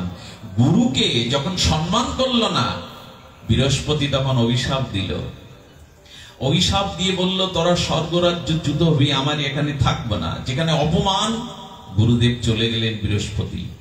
আচ্ছা, গুরু শক্তি যদি কখনো হারান, তাহলে দেবতা হয়েও কিন্তু নিস্তার নেই। সমস্ত শক্তির কেন্দ্র হলো শ্রী গুরু শক্তি। গুরু শক্তি, এমনকি গোবিন্দও যদি রুষ্ট হয়, গোবিন্দও যদি আপনার প্রতি রুষ্ট হয়, তাহলে গুরুদেব আপনাকে রক্ষা করতে পারেন। কিন্তু গুরুদেব যদি রুষ্ট হয়, কৃষ্ণের ক্ষমতা নেই তাকে রাখার। এক ভক্ত গৃহে সাধু সেবা দিচ্ছে, সন্ধ্যাবেলা একটু নম নম করে ঠাকুরকে কোন রকমের ধূপ দেখালো, দরজাটা ভেজিয়ে দিয়ে সাধু সেবা করছে রাত 3টে পর্যন্ত। গরমে বাতাস দিচ্ছে, পা টিপে দিচ্ছে। 3টের সময় এক সাধু উঠে বলছে, কি রে বাবা, তুই ঘুমাসনি? বলে, আপনারা অনুমতি না দিলে সেবা বন্ধ করি কি করে? বলে, এই মঙ্গল আরতির সময় হয়েছে, স্নান করে মন্দিরে যা। ও মঙ্গল আরতি করে করবার জন্য তিলকমালা নিয়ে স্নানকৃত পুত পবিত্র হয়ে মন্দিরের দুয়ার ধাক্কা দিচ্ছে, দেখে ভেতর থেকে বন্ধ। উনি জানেন ভেতরে তো কেউ নাই, ভেতরে বন্ধ থাকবে কেন? সঙ্গে সঙ্গে যখন ধাক্কা দিচ্ছে, খোলো প্রভু খোলো। গোবিন্দ ভেতর থেকে বললেন, কাল সন্ধ্যায় কেবল একটু ধূপ দেখালি, তারপরে তো আর আমার চিন্তা নেই। যাদের সেবা করছিলি সারা রাত তাদের কর, আমার এখানে তোর লাগবে না। অভিমান হয়েছে ভগবানের, এইখানে আর তোর ঢুকতে হবে না। যাদের সেবা করছিলি কর, আমার এখানে আসা লাগবে না। বারবার যখন বলছে, প্রভু খোলো, প্রভু দুয়ার খোলো, তোমার মঙ্গল আরতির সময় অতিবাহিত হয়ে যাচ্ছে। বললেন, আমার সেবা তো তোর প্রয়োজন নেই, যাদের করছিলি কর। ভক্ত তখন হেসে বলছেন, রাগ করে বেশি দূর যেতে পারবে না, কারণ আমি এইটুকু জেনেছি সাধুকে, তুমি রুষ্ট হলে সাধুগুরু রক্ষা করতে পারবে, কিন্তু সাধুগুরু যদি রুষ্ট হয়, গোবিন্দ তোমার ক্ষমতা নেই। ওদেরকে তোমার ক্ষমতা নেই রক্ষা করবার। এই জন্য মাঝে মাঝে বলা হয়েছে শ্রীগুরু বৈষ্ণবকে। আচ্ছা, আমরা বৈষ্ণব সেবা করে ফল পাই না কেন জানেন? বলেছেন, সাক্ষাৎ বিষ্ণু জ্ঞানে বৈষ্ণবকে সেবা করতে হবে, মর্ত বুদ্ধিতে না, মানুষ রক্ত মাংস বুদ্ধিতে না। পাটা ধোয়াতে গিয়ে খারাপ লাগছে, পায়ে ধুলো লেগে আছে, পাটা ফাড়া হয়ে গেল, মনুষ্য বুদ্ধি এসে গেল। বৈষ্ণবে জাতি বিচার করা যাবে না। এই জন্য বলছেন, বৈষ্ণবের যদি এভাবে বিচার আনেন। কিন্তু এই কথাগুলো এখন মানুষকে এমন করে শেখানো হয়েছে, এমন করে যুক্তি তর্কটা শেখানো হয়েছে, যেখানে মানুষ আছে আস্থা রাখতে পারছে না। এই জন্য দয়া করে, কৃপা করে শুদ্ধ সাধুগুরুর সিদ্ধান্তে, শাস্ত্রীয় সিদ্ধান্তে আসুন। ওইখানে তখন কি করলেন? গুরু ছাড়া যেই হয়ে গেলেন দেবতারা, দৈত্যরা ভাবলো গুরু বল যার নাই সে পরাজিত হবেই, সে পরাজিত হবেই। অসুররা তখন আক্রমণ করলো। যে এই হলো মুহূর্ত। আমি আপনাদের একটা কথা বলি, দেবতাদের থেকে গুরু ভক্তি হলো দৈত্যদের। দৈত্যরা দেবতার পরাজয় করবে কেন? যখনই দেবতাদের গুরু ভক্তি শিথিল হয়েছে, কিন্তু দৈত্যদের কখনো গুরু ভক্তি, ওরা মাথা শির কেটে রক্ত দিতে পারে শুক্রাচার্যের চরণে। শুক্রাচার্য দৈত্য গুরু, তার প্রতি কোনোদিন অবহেলা অশ্রদ্ধা দৈত্যদের আসেনি। গ্রাম বাংলার মানুষ, সরল মানুষগুলো এখনো যেভাবে সাধুগুরু বৈষ্ণবকে শ্রদ্ধা করে, ভালোবাসে, বিশ্বাস করে, শহরের মানুষের সেই আত্মীয়টা অনেক কম। গ্রামের সহজ সরল লেখাপড়া না জানা ওই গ্রামের মা ভগ্নীদের মধ্যে আমি দেখেছি, জানেন, আজ আমাদের সকালে ব্রাহ্ম মুহূর্তে একটু নগর কীর্তনে বেরিয়েছিলাম আমরা, যে 3:30 থেকে প্রায় 7:30 পর্যন্ত। আমি অবাক হয়ে গেলাম। আমরা যে পথ দিয়ে চলে আসলাম, ওই ধুলা পোড়াচ্ছে আঁচলে করে একজন মা, ওই ধুলা কাঁদছে আর গায়ে মাখছে। তার সন্তানও, তার সন্তানের থেকে ছোট বয়সী হয়তো সাথে গেছে, কিন্তু তার বিশ্বাস, সে আঁচল পেতে দিল। গেটের সামনে আঁচল পেতে দিয়েছে যে তোমরা চরণ ধুলিটা আমার আঁচলে দিয়ে যাও। এই হলো শ্রদ্ধা, এই হলো ভক্তির বীজ। শ্রদ্ধাটা ফিরিয়ে আনতে হবে। শ্রদ্ধাটাই তো এখন শিথিল হয়ে গেছে। তো তখন কি করলেন? শুক্রাচার্যকে নিয়ে স্বর্গ আক্রমণ করলেন, স্বর্গ দখল করলেন দৈত্যরা। ঠিক সেই মুহূর্তে ইন্দ্র বলল, আবার ফিরে পেতে চায় স্বর্গ, কি করে?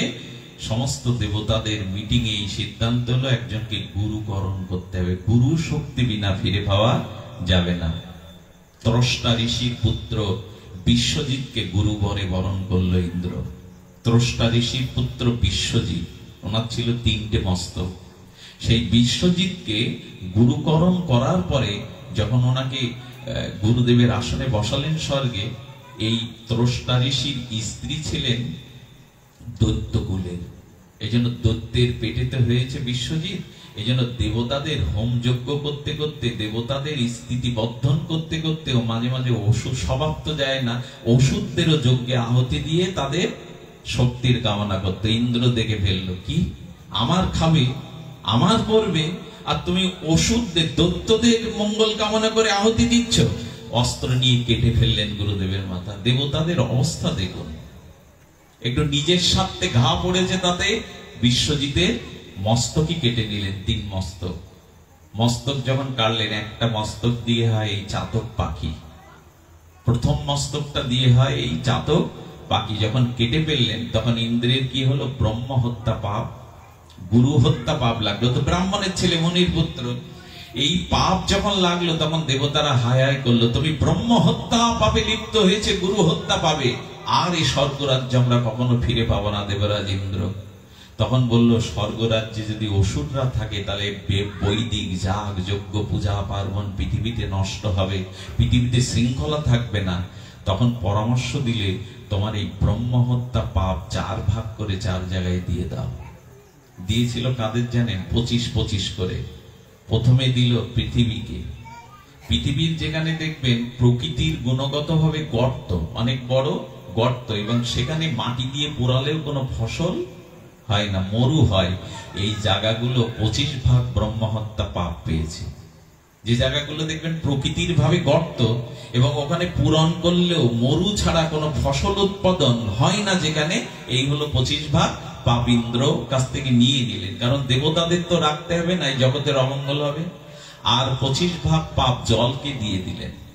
জলের পাপটা দেখেছেন কোথাও? দেখবেন কোন কোন পুকুরে ফেনা পড়ে, পুকুরের কোন কোনায় দেখবেন জমাটবাদ একটা ফেনা পড়েছে, পদ্মা, বুদ বুদ ফেনা যেগুলো, ওই জল থাকলে ওখানে চান করবেন না, আপনাকে ব্রহ্ম হত্যা পাপে লিপ্ত। মাঝে মাঝে না রাধাকুণ্ডে পড়ে, কিন্তু অদ্ভুত, ওইগুলো আবার পরিচ্ছন্ন হয়ে যায়, আবার মিলিয়ে যায়। আমরা তো কম পাপি না, রাধাকুণ্ডে গিয়ে কামনা বাসনায় ডুব দেয়, সেই পাপগুলো ওপরে ফেনা হয়ে বুদবুদ হয়ে ভাসে। এই 25 অংশ পাপ নিয়েছিলেন। আর পাপ দিল বৃক্ষকে। বৃক্ষ কাটলে যে আটাটা আছে, এই আটা জাতীয় কোনো খাদ্য যা থেকে তৈরি হয়, এটা খেলে ব্রহ্ম হত্যা পাপ হয়। এই জন্য গাছ কাটলে যে আটাটা, রসটা বেরোয়, এই আটার থেকে সৃষ্টি যে খাদ্যগুলো, এর মধ্যে 25 ভাগ ব্রহ্ম হত্যা পাপ রাখা আছে। এই জন্য বৈষ্ণবরা অনেক সময় এগুলো পান না। অনেক সময় কেন, এটা স্পষ্ট বলা আছে, এগুলো না পেতে। এই জন্য আর 4 ভাগ কাকে, আর 25 ভাগ কাকে দিলেন? দিলেন রজস্বলা নারীদেরকে। ওই 4 দিন তাদের দেব পূজা এগুলো বন্ধ থাকে। ঋতুবতী মায়েদের এইটা দিয়ে দিলেন এই 4 দিন। এই জন্য 4 দিন মায়েদের পূজা পার্বণ ভগবানের সেবা বন্ধ থাকে। এটা ব্রহ্মহত্যা পাপ মায়েরা নিয়েছিলেন এই জন্য দেবতাদেরকে মুক্ত করবার জন্য। এটা তাদের, অনেকে এই জিনিসটা তাদের দোষের বলে, এটা দোষের না, এটা ইন্দ্রকে ব্রহ্মসাপ মুক্ত করবার জন্য মায়েরা নিয়েছিল। জল নিয়েছিল, বৃক্ষ নিয়েছিল, আর ভূমি নিয়েছিল। ইন্দ্র যখন এটা দিলেন তখন উনি কি করলেন? স্বর্গরাজ্য আবার দখল করে নিলেন। ব্রহ্মহত্যা পাপ চলে গেল। উনি যখন স্বর্গরাজ্য দখল করে নিলেন তখন ঘটনা ঘটে গেল, ত্রষ্টা ঋষি, এই ত্রষ্টা ঋষি একমাত্র পুত্রকে হারিয়ে যখন তিনি পাগল প্রায়, তখন ইন্দ্রকে বধ করবার জন্য তিনি যজ্ঞ শুরু করলেন। যজ্ঞ থেকে একজন অসুরকে উনি সৃষ্টি করবেন, যে অসুরের দ্বারা ইন্দ্র বধ হবে। উনি ওই যজ্ঞ থেকে মন্ত্রোচ্চারণ করে যখন সৃষ্টি করছেন, কিন্তু ওনার মন্ত্রে ভুল হয়ে গেল। হরে কৃষ্ণ মহামন্ত্র কেন জপ করবেন, অন্য মন্ত্র না? কারণ এই দেখুন, ইনি ইন্দ্রকে বধ করবে বলে ত্রষ্টা ঋষি, ওনার উদ্দাত্ত আহ্বান হয়ে গেল। অটা খুব জোরে বললে আ হয়, অটা খুব উদ্দাত্ত সুরে বললে আ হয়ে যাবে। পূজা পার্বণ দেবদেবীর পূজায় যদি মন্ত্রে ভুল হয় আপনার ক্ষতি হয়ে যাবে, উল্টে ফল হয়ে যাবে আপনার বিপরীত। কিন্তু কৃষ্ণ বলতে যদি ভুল হয়, ভগবানের নাম করতে যদি ভুল হয়, কোনো অপরাধ হবে না। এই জন্য ভগবানের নাম এত মহিমাপূর্ণ, এত সচ্চিদানন্দ পূর্ণ শক্তিময়। নামের ভিতরে ভগবান সর্বশক্তি অর্পণ করেছেন, এতে কোনো দোষ নাই। এই জন্য হরির নামে কোনো বিঘ্ন দোষ নাই। ওই ত্রষ্টা ঋষি মন্ত্র উচ্চারণ করলে বর্ধতি ইন্দ্র, এই যজ্ঞ থেকে যে উৎপন্ন হবে সেজন্য ইন্দ্রকে বধ করে। মন্ত্র ভুল হয়ে গেল, আকারটা উদ্দাত্ত স্বর হয়ে গেল, বললে এই যজ্ঞ থেকে যে উঠবে ইন্দ্র যেন তাকে বধ করে। ভুল অর্থ হয়ে গেল শুধু একটা উচ্চারণে। উদিত হলো বৃত্রাসুর, এত তার বল। উনি প্রথম যুদ্ধে ইন্দ্রকে ঐরাবত সহ ছুঁড়ে ফেলে দিয়েছিলেন কয়েক ক্রোশ দূরে। ইন্দ্র বুঝলে এর সাথে যুদ্ধ করে শক্তিতে আমি পারবো না, যজ্ঞ থেকে উঠেছে তো। উনি তখন ব্রহ্মার কাছে গিয়ে স্তুতি করলেন। ব্রহ্মা স্তুতি শুনে বললেন দধিচি মুনির কাছে যাও। এ ঘটনা আপনাদের জানা, অকখার মতো দধিচি মুনির হাড় দিয়ে বজ্র তৈরি হলো। ইন্দ্র বর্জ্য ধারণ করলেন, কারণ দধিচি মুনি তপস্বী ঋষি। তার হাড়ের বজ্রের সামনে বৃত্রাসুর বুঝলেন আমার মৃত্যু সন্নিকটে। মৃত্যুকে উনি ভয় পেলেন না। অসুর ভয় পাবে না কেন? বলে অসুর হলেও পূর্বজন্মে ওনার যে ভগবান ভজন ছিল, এই ভক্তি তো নষ্ট হয়নি। সেই ভক্তির দ্বারা বজ্রকে বলছে, বজ্র তুমি সামান্য একটু অপেক্ষা করো, আমি একটু ভগবানের স্তব করে নি। মৃত্যুর মুখে দাঁড়িয়ে কোনো অসুর ভগবানের স্তব করে? এই জন্য বলছি, এই যে 2 ঘন্টা এখানে বসে হরিকথা শুনছেন, এটা কোনো না কোনো জন্মের স্বীকৃতিতে এগিয়ে যেতে পারবে। এটা বিস্মরণ হবেন না। যেখানেই জন্ম নেন, সে যে কুলেই জন্ম নেন, ভগবত ভক্তি কখনো বিনষ্ট হবে না। কি এ মানুষ ও পশু, যে কোনো কুলে গেলেই ভক্তি কখনো নষ্ট হবে না।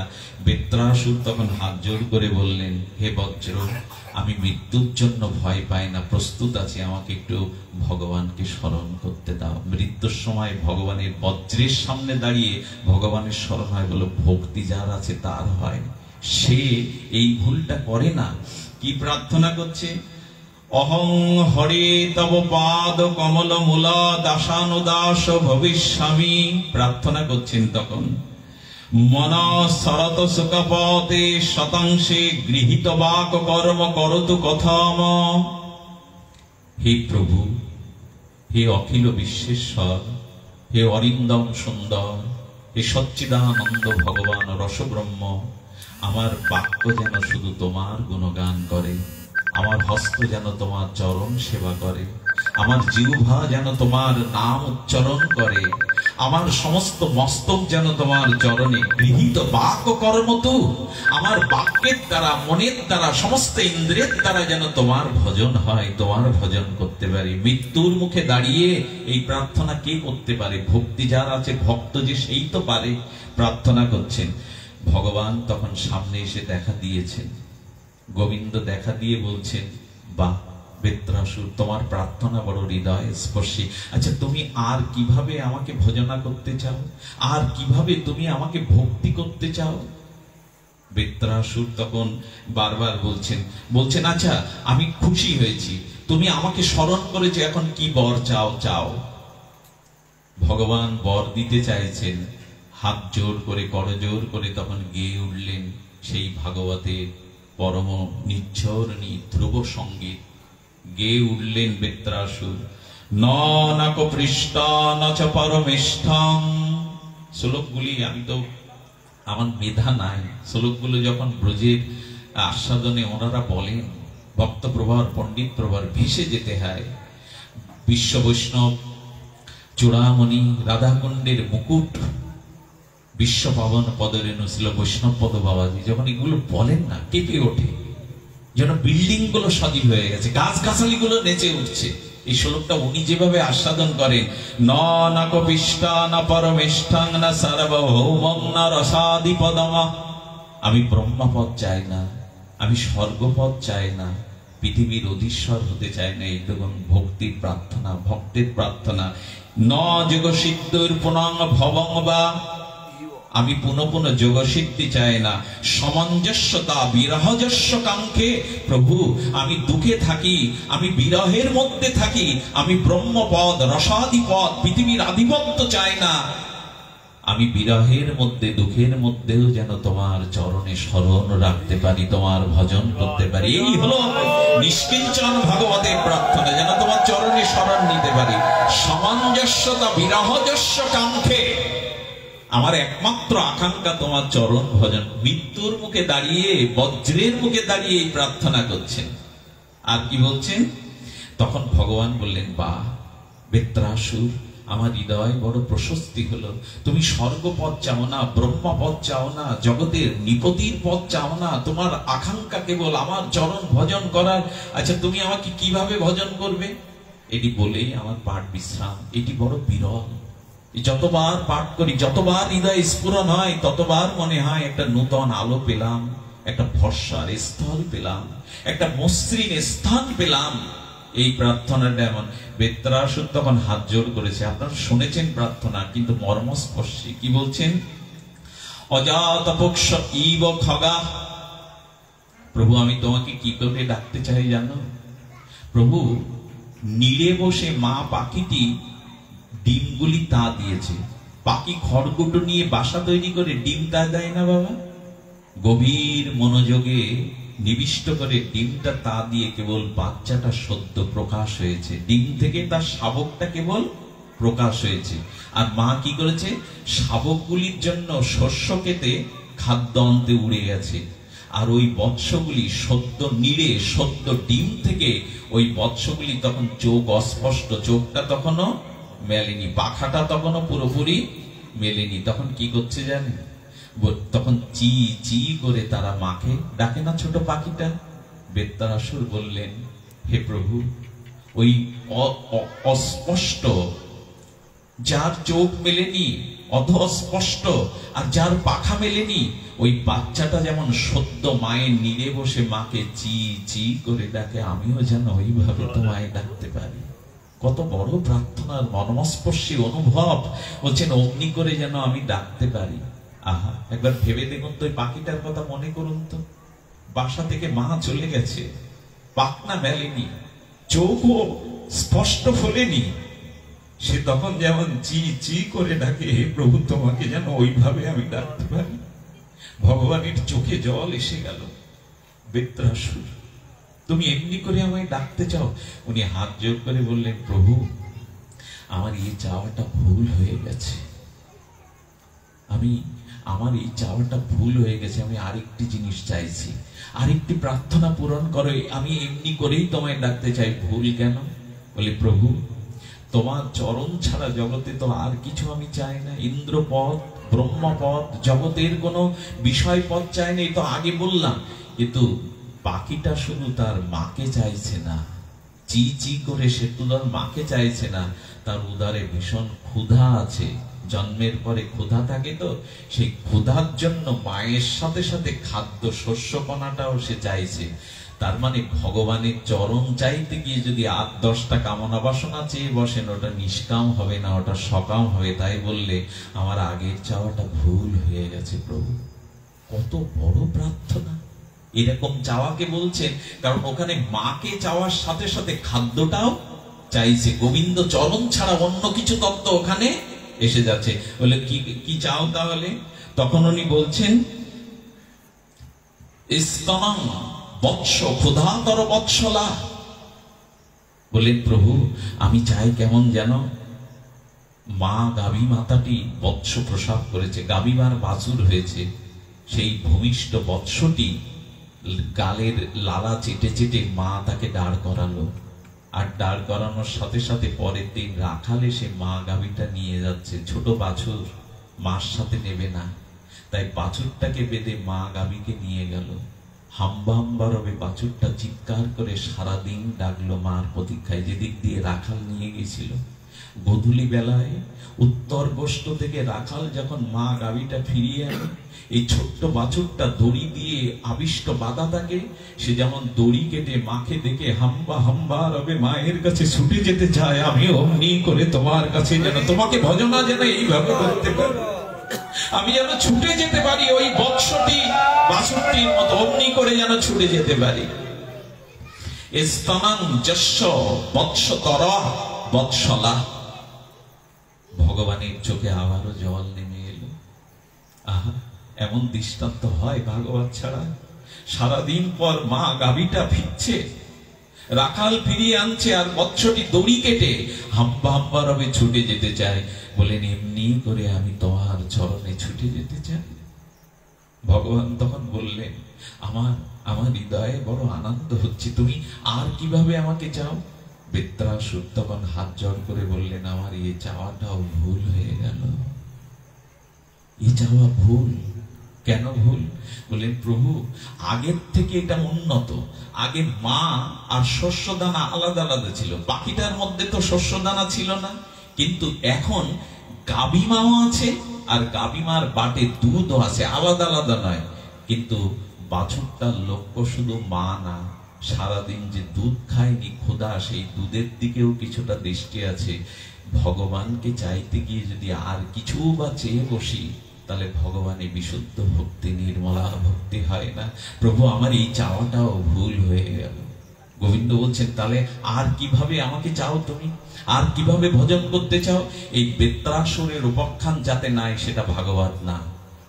ব্যাসদেব মুনি বলেছেন বেত্রাসুরের স্তুতি যাতে আছে, সেটাই হলো প্রকৃত ভাগবত। এই জন্য ভাগবতের মঙ্গলাচরণে, বেত্রাসুরের মঙ্গলাচরণে এত বড় প্রার্থনা কেউ করে যায়নি। কি বলছেন? আর কিভাবে চাও? প্রিয়ং প্রিয়ববর্ষিতং বিষন্না। এই দেখুন, মনর হর বিন্দাক্ষ দিদিক্ষতে তাম। প্রভু আমি কিভাবে চাই জানো? স্বামী কার্যান্তরে বাইরে গেছে, 3 মাস স্বামী বিদেশে। সতী সাধ্বী রমণী কি করে? চুলে ভালো কেশে ভালো তেল দেয় না, নিজেকে পরিপাটি রূপে সাজায় না, খাটে ঘুমিয়েও মাঝে মাঝে মেঝেতে এসে ঘুমায়। আমার প্রিয় তো কাছে নাই। সতী নারীর এটাই লক্ষণ। কোনো উৎসব বাড়িতে যায় না, কোনো আনন্দ ভাগাভাগি করে না। সেই সতী নারী প্রতীক্ষা করতে থাকে তার প্রিয় পরম কখন ফিরবে। স্বামী চিঠি লিখেছে আগামীকাল 12টায় আমি গৃহে ফিরছি। কি করে জানেন? সেই দিন নিজেকে পরিপাটি করে সুসজ্জিতা করে, সেই দিন অলঙ্কারাদি পরে, তার প্রিয় খাদ্যগুলো তৈরি করে বারবার চাতকের মতো পথের দিকে চাইতে থাকে। একটা পাতা পড়লেও মনে হয় ওই তার চরণধ্বনি, ওই বুঝি এলো, ওই বুঝি এলো। উনি বলছেন স্বামী গহনা আনবে বলে, স্বামী টাকা আনবে বলে কিন্তু এই প্রতীক্ষা করছে না। এইখানে অন্য কিছু চাওয়া পাওয়া না, তার প্রিয় ফিরছে ঘরে বহুদিন পরে। তাই সতৃষ্ণ নয়নে চাতকের মতো ব্যগ্র হৃদয়ে বারবার পদের দিকে চাইছে। প্রিয়ং প্রায় বা বর্ষিতং বিষণ্ণা মনর অবিরক্ষ বিন্দু। মন সংযোগ, মনের মনের সমস্ত আকুতি দিয়ে পথের দিকে চাইছে। বললেন, প্রভু আমি এই চাওয়াটা চাই, ওই সতী নারী যেমন চাতকের মতো পথের দিকে চেয়ে থাকে প্রিয়ের অপেক্ষায়, আমিও জীবনে অমনি করে তোমার প্রতীক্ষায় থাকতে চাই। এই চাওয়াটা উত্তম কেন জানেন? স্বামী কিছু গহনা অলংকার টাকা আনবে বলে ওই পথে চেয়ে নেই, শুধু প্রিয়কে সেবা করবে, প্রিয়কে আনন্দ সুখ প্রদান করবে, এইটার জন্য। বলেন এই চাওয়াটাই হলো, এই চাওয়াটা হলো পরম চাওয়া। শেষে বেত্রাসুরকে গোবিন্দ আনন্দে তাকে বলছেন, ইন্দ্র বজ্র ওর বুকে হেনে কি করবে, ওর দেহটা নষ্ট করতে পারো, কিন্তু ওর ভক্তিটা আমার কাছ থেকে তুমি কেড়ে নিতে পারবে না। আমি ওকে নিতে এসেছি ইন্দ্র। হ্যাঁ, মৃত্যুকে আলিঙ্গন করতে গিয়ে বেত্রাসুর এগিয়ে গেলেন। যমোত্তম শ্লোক জনেষু শক্কং সংসার চক্রে ভ্রমত সা কর্মভি। আমি যদি সংসার চক্রে কখনো ঘুরি প্রভু, তোমার চরণ চিন্তা থেকে যেন বিস্তৃত না হয়। আজকের অনুষ্ঠান আর বাড়ানো উচিত না। এরপরে অধিবাস কীর্তন আছে, শিবদা আছেন, তিনি এসেছেন অধিবাস কীর্তন দলের সম্মাননা জানিয়ে আজ এখানেই হরিকথা বিশ্রামের আগে একটা নিবেদন করে যায়। নিবেদনটা আজ বলা বিশেষ প্রয়োজন। সেটি হলো, আজ পাঠের মতো অবস্থাটা ছিল না, কিন্তু ফিরে এসছে আপনাদের মতো শুদ্ধ ভক্তের দর্শন শ্রবণ করে। ঝরঝর করে বৃষ্টি নামার সাথে সাথে হৃদয়টাও ঝুঁকছিল ক্ষত বিখ্যাত হয়ে। কারণ আমার ব্যথাটা খুব চরম ছিল। বাবা আমারই মাতৃজননীকে, বা তিনি আমাদের গৃহের বারবার করে তিনি বারবার বলেছিলেন, বিল্লমঙ্গল তোর বাড়িতে আমি এক মুঠো খাবো একদিন। আর আশা হলো না। আজ তার মুখখানা বারবার মনে পড়ছে, বিল্ল তোমার বাড়িতে আমি একদিন একটু সেবা নেব, কবে যাবে, কবে নিয়ে যাবে আমাকে? সব কাজ এই জন্য ফেলে রাখতে নেই। আর তাকে পাওয়া হলো না। আমাদের না খরিঞ্চি রাধা মাধব সেবাশ্রমে আমি আর নির্মলদা পাঠ করছি সে বছর। বাবা মাটিতে এসে কখন বসেছেন আমার চোখ বন্ধ খেয়াল করেনি। বাবা রাধারানীর ব্রজকথা শুনতে শুনতে চোখের জলে শুধু ভাসলো না, সেই দিন দেখেছিলাম প্রেমশ্রু কাকে বলে। সেই দিন দেখেছিলাম অশ্রু পুলক অষ্টসাত্ত্বিক। বাবার গাল থেকে লালাগুলো পড়ছে আটা, চোখের জলগুলো লাল আটা, উদ্দীপ্ত হয়ে গেছে তার মুখের জ্যোতি। ভক্তরা আঁচল দিয়ে আর শুভ্র কাপড় দিয়ে ওই লালাগুলো ধরল। আপনারা বিশ্বাস করবেন না, আমি বাবাকে হাত জোর করে বলছি, বাবা আমি ব্যাসাসনের উপরে। বললেন রাধা কথা শোনাও, হরি কথা শোনাও। উনি বিশ্বাস করবেন না, ওই লালাটা ওই কাপড়টা স্পর্শ করার একটু ভাগ্য। যেই আমি স্পর্শ করেছি, বিদ্যুৎ স্পর্শের মতো আমার ভেতরটা হয়ে উঠল রোমাঞ্চিত। সে কথা অনুভব ছাড়া ভাষা দিয়ে বোঝানো যাবে না। উনি যে কি ছিলেন, গৌরী ও গগনের শুধু নক্ষত্র না, লক্ষ লক্ষ যুবককে যিনি ত্রাতা, লক্ষ লক্ষ মানবকে যিনি বিষয়ের মুখ থেকে ভগবান মুখী করেছেন। ভাগ্য আমার সাথে যে নিতাই থাকে, অদ্বৈত থাকে। একজন কালকেই পৌঁছেছে, তার শেষ প্রণামটা, শেষ সেবাটা তারা সেখানে থেকে করছে। বেকারি জানেন, তার সংসার চলে না অদ্বৈতে। যাওয়ার সময় কাঁদছে, দাদা কিছুই সম্বল নাই, তবু আপনার আশীর্বাদে গুরু মহারাজকে যেন দেখতে পায়। গৃহে তার খাওয়া হয় না, ঘরে চাল নেই, গুরুদেবের জন্য ব্রজে গিয়ে তার সেবায় রত হলো। এই হলো গুরু ভক্তি, সর্বস্ব গুরুদেবের জন্য যিনি ত্যাগ করতে পারে। গুরু মহারাজ ছিল মুরারি মোহন দাস বাবাজি যে কি ছিলেন, আজও চিন্তা করতে পারে। পিতার কথা পুত্র শোনে না, আর প্রায় ৭৫টা মন্দির জগতে তিনি চালাচ্ছেন। হাজার হাজার যুবক সংসার বিমুখ হয়ে আজ জগতে কৃষ্ণ ভক্তি প্রচারে রত আছে। বাবা ছিলেন এই রাধারানীরই চিহ্নিত কিঙ্করী। তিনি তিনগড়ি গোসাইয়ের বৈষ্ণব সেবাকে জগতে প্রতিষ্ঠা করতে এসেছিলেন। বাবা বারবার, একবার নির্মলদা এক পাঠে গিয়ে কি করেছেন, যখন বৈষ্ণবদের সেবা হচ্ছে বাবা নিজে নিজে দেখতেন। নির্মলদা বিগ্রহ দেখতে গেছে, কি গালাগালি দিল। হ্যাঁ, বৈষ্ণব সেবার থেকে বিগ্রহ দর্শন তোমার কাছে এই শিখেছো ভগবান? দাদা মাথা নিচু করে কাঁদতে লাগলেন। তার চোখে সহসা জল আসতো না, কিন্তু চোখ ভিজে গেল। বলল, বৈষ্ণব সেবার উপরে কৃষ্ণ সেবা বড় না, বৈষ্ণব সেবাই বড়, ভগবানের সেবা বড় না, বৈষ্ণব সেবাই বড়। এই বৈষ্ণব সেবাই তিনি জগতে করে গেছেন। আগামীকাল সারা রাত জেগে ভক্তরা তাকে নাম শোনাচ্ছেন, তাকে অনুরাগ রঙে রাঙিয়ে দিচ্ছেন। দুর্ভাগ্য হতভাগার পৌঁছাতে পারল না, তো তার চরণে এখান থেকে পুষ্পাঞ্জলি দিয়ে বলবে, এখানে তার অনেক শিষ্য আছেন, আগামীকাল থেকে 3 দিন মালসা করবেন, হবিষণ্য করবেন। আপনারা খৌর কর্মাদি কেশ প্রসাদন এগুলো করবেন না। পিতামাতা মারা গেলে যেটা করতে হয় তার থেকে গুরু বিরহ আরো বড়। পিতা তো আমার এক জন্মের পিতা, আর উনি আমার জন্ম জন্মান্তরের গুরু। এক জন্মের নাই, চক্ষু দান দিল যেই, জন্মে জন্মে প্রভু সেই। এই জন্য তার জন্য 3টে দিন আপনারা হবিষণ্য করবেন, বেশি বেশি নাম জপ করে শ্রী গুরু মহারাজের নিবেদন করবেন গৌর গোবিন্দ চরণে, হরিনামের চরণে। ছিল গুরু মহারাজের যাতে রাধারানীর সেবা, রাধারানীর আনুগত্যে সেবা পেয়ে তিনি আনন্দেই থাকেন। হে গুরুদেব, যেখানেই থাকো আনন্দ থেকো। এ ব্যথা বোঝাতে আমার ছিল গুরু মহারাজ। আমি কি বলবো আপনাদের, এত বড় হতভাগা। আমি কাল সকালে মনে করলাম যাবো ব্রজে, প্রভাতে উঠেই শুনলাম সেই বাজ পড়া জগৎ অন্ধকার করা দুঃসংবাদ, গুরু মহারাজ অপ্রকট লীলায় চলে গেছেন। সকলের তো ভাগ্য হয় না, সকলের তো শ্রী গুরুচরণ সেবার সুযোগ পায় না। তবে তার জন্য প্রার্থনা শুধু নয়, যার শিষ্য এখানে অনেকেই দীক্ষা নিয়েছেন আমি জানি, আমাদের সুপ্রসাদ চৌধুরী, তার স্ত্রী সহ সোনাবাড়িয়ার অনেকেই তার আশ্রিত। শুধু কি উনি ইনাদের আশ্রিত, আমাদের সকলের তিনি গুরু, তিনি বিশ্বগুরু, তিনি বিশ্ব বন্দিত পাবন পদরেণু। এই জন্য সকলেই মিলে একটু হরিনাম করে উৎসর্গ করবেন রাধারানীর চরণে, গোবিন্দ চরণে। তিনি নিত্য লীলায় যেন বিশ্রামে থাকেন, নিত্য লীলায় নিত্য সেবায় যেন তিনি পরমানন্দে বিভোর থাকেন। এই প্রার্থনা জানিয়ে এই যজ্ঞের সর্বাঙ্গীন মঙ্গল কামনা করে, যাদের আত্মার উৎসর্গ হয়েছে এই দিব্য স্থানে, তাদের আত্মার পরা শান্তি কামনা করে আজকের মতো ভগবত এখানে বিশ্রাম। শ্রী গুরু প্রেমানন্দে।